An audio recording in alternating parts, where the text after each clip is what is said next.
Baiklah, di tugas kali ini kita akan membahas mengenai solusi inovatif dan strategi implementasi terhadap permasalahan pelayanan publik. Hal-hal yang sering dikeluhkan masyarakat terhadap proses pelayanan publik, khususnya mengenai masalah pembuatan kartu keluarga adalah sebagai berikut.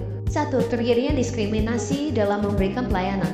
Misalnya, dalam memberikan pelayanan dalam pembuatan kartu keluarga akan berbeda sikap dan tata cara aparatur pemerintahan menerima orang berdasi dengan orang tidak berdasi. 2. Sering terjadinya pungli.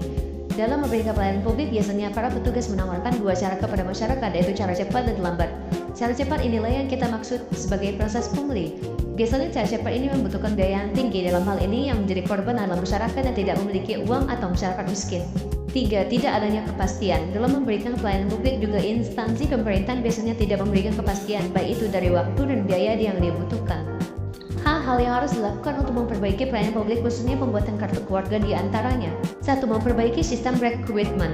Seleksi aparatur pemerintahan harus diperketat lagi dan tesnya harus diperbaiki sehingga mampu menghasilkan pegawai yang profesional. Memberikan sanksi yang tegas. Dengan adanya sanksi yang tegas ini diharapkan para aparatur pemerintah tidak berani melakukan tindakan yang melanggar aturan.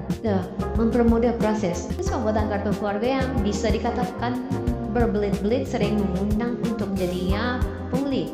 Jadi, dalam pembuatan kartu keluarga harus disederhanakan supaya masyarakat senang mengurus dan membuat kartu keluarga. 4. Pelatihan dan pendidikan berkala. Pemerintah juga harus melakukan pendidikan dan pelatihan secara berkala bagi aparatur pemerintahan sehingga memiliki kapabilitas dan profesionalitas tinggi dalam melayani masyarakat. Solusi inovatif untuk mengatasi masalah proses pembuatan kartu keluarga yang sering kali rumit dan memakan waktu adalah melalui platform administrasi kependudukan digital terpadu paket Dukcapil. Ide solusi ini mencakup beberapa fitur utama. 1. Sistem pengajuan terpadu secara daring. Dukcapil. Pertama, pengajuan satu pintu. Masyarakat dapat mengajukan permohonan pembuatan kartu keluarga baru atau perubahan data kartu keluarga melalui satu portal web atau aplikasi seluler. Yang kedua, unggah dokumen digital. Pengguna dapat mengunggah semua dokumen persyaratan seperti akta nikah, cerai, akta bayaran, surat pindah, dan lain-lain. Yang ketiga, verifikasi data validasi otomatis. Sistem menggunakan teknologi kecerdasan buatan AI untuk memverifikasi dan memvalidasi kelengkapan serta keaslian dokumen yang diunggah dengan kata kependudukan yang sudah ada di database pusat. 2. Integrasi data lintas sektor. Yang pertama, sinkronisasi real-time. Paket Dukcapil terhubung langsung dengan database instansi terkait lainnya, seperti pengadilan agama, KUA, catatan sipil, dan rumah sakit atau puskesmas. Hal ini memungkinkan pembaruan data secara otomatis, misalnya data kelahiran bayi atau status pernikahan baru akan langsung membicu atau notifikasi untuk pembaruan kartu keluarga. Yang kedua, tanda tangan elektronik. Pejabat berwenang dapat menandatangani dokumen kartu keluarga secara elektronik, mempercepat proses persetujuan tanpa perlu tatap muka fisik. 3. Notifikasi status permohonan instan. Pertama, pelacakan real time.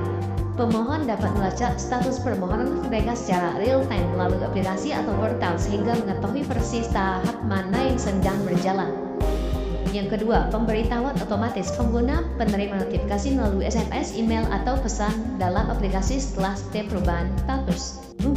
Pencetakan mandiri dan identitas digital (IKD). Yang pertama, EKK. Setelah disetujui, kartu keluarga digital dalam bentuk file PDF yang telah ditandatangani secara elektronik dapat diunduh langsung oleh pemohon. Kartu keluarga ini dapat dicetak mandiri di rumah atau di kantor kecamatan terdekat jika membutuhkan bentuk fisik. Yang kedua, integrasi IKD. Data kartu keluarga secara otomatis terintegrasi dengan aplikasi identitas kependudukan digital (IKD) atau KTP digital, menjadikannya solusi praktis dan aman yang bisa diakses kapan saja melalui ponsel. 5. Layanan bantuan virtual dan edukasi. Yang pertama, asisten virtual Dukcapil. Chatbot berbasis AI tersedia di portal dan aplikasi untuk menjawab pertanyaan umum dan membantu pengguna melalui proses pengajuan. Yang kedua, pelatihan digital. Program sosialisasi dan pelatihan secara berkala diadakan terutama di daerah terpencil untuk meningkatkan literasi digital masyarakat dalam menggunakan platform ini. Dengan mengimplementasikan paket Dukcapil, proses pembuatan kartu keluarga akan menjadi lebih cepat, efisien, transparan, dan mengurangi beban birokrasi sekaligus mengatasi kendala geografis dan keterbatasan waktu masyarakat. Solusi ini bekerja berdasarkan teori-teori pelayanan publik sebagai berikut. 1. Teori New Public Management (NPM) fokus pada efisiensi dan orientasi pelanggan. Teori NPM menekankan penggunaan pendekatan sektor swasta dalam administrasi publik dengan tujuan mencapai efisiensi, efektivitas, dan kepuasan pelanggan. Bagaimana solusi bekerja? Yang pertama, efisiensi waktu dan biaya. Seluruh proses dilakukan secara online, mengurangi kebutuhan perjalanan fisik ke kantor layanan, antrian, dan penggunaan dokumen kertas fisik. Cukup unggah dokumen digital. Hal ini secara signifikan menghemat waktu dan biaya bagi masyarakat. Yang kedua, standar pelayanan yang jelas. Platform akan menampilkan secara eksplisit persyaratan prosedur biaya jika ada dan jangka waktu penyelesaian layanan sesuai standar pelayanan minimal SPM. Ini menciptakan transparansi dan mengurangi ketidakpastian. Yang ketiga, orientasi pelanggan. Adanya fitur pelacakan status permohonan secara real time dan saluran pengaduan atau bantuan digital misalnya live chat atau WhatsApp, memungkinkan masyarakat merasa didengar dan memantau prosesnya dengan mudah. 2. Teori New Public Service (NPS) fokus pada keterlibatan warga negara dan kepentingan publik. Mana solusi bekerja? Yang pertama, partisipasi dan aksesibilitas. Platform dirancang agar ramah pengguna, mudah diakses oleh berbagai kalangan termasuk kelompok rentan, dan menyediakan informasi yang jelas dan terbuka. Yang kedua, akuntabilitas. Setiap tahapan proses terekam secara digital sehingga memudahkan audit dan pengawasan. Ada jejak digital yang jelas tentang siapa yang bertanggung jawab pada setiap langkah penanganan berkas, memastikan akuntabilitas publik.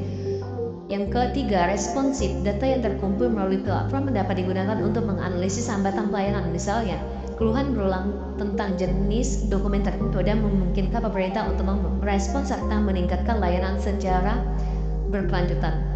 3. Teori birokrasi Max Weber fokus pada prosedur buku dan rasionalitas. Bagaimana solusi bekerja? Yang pertama, kepastian hukum dan prosedur buku. Solusi digital ini menjalankan alur kerja yang terstandarisasi dan otomatis sesuai peraturan perundang-undangan.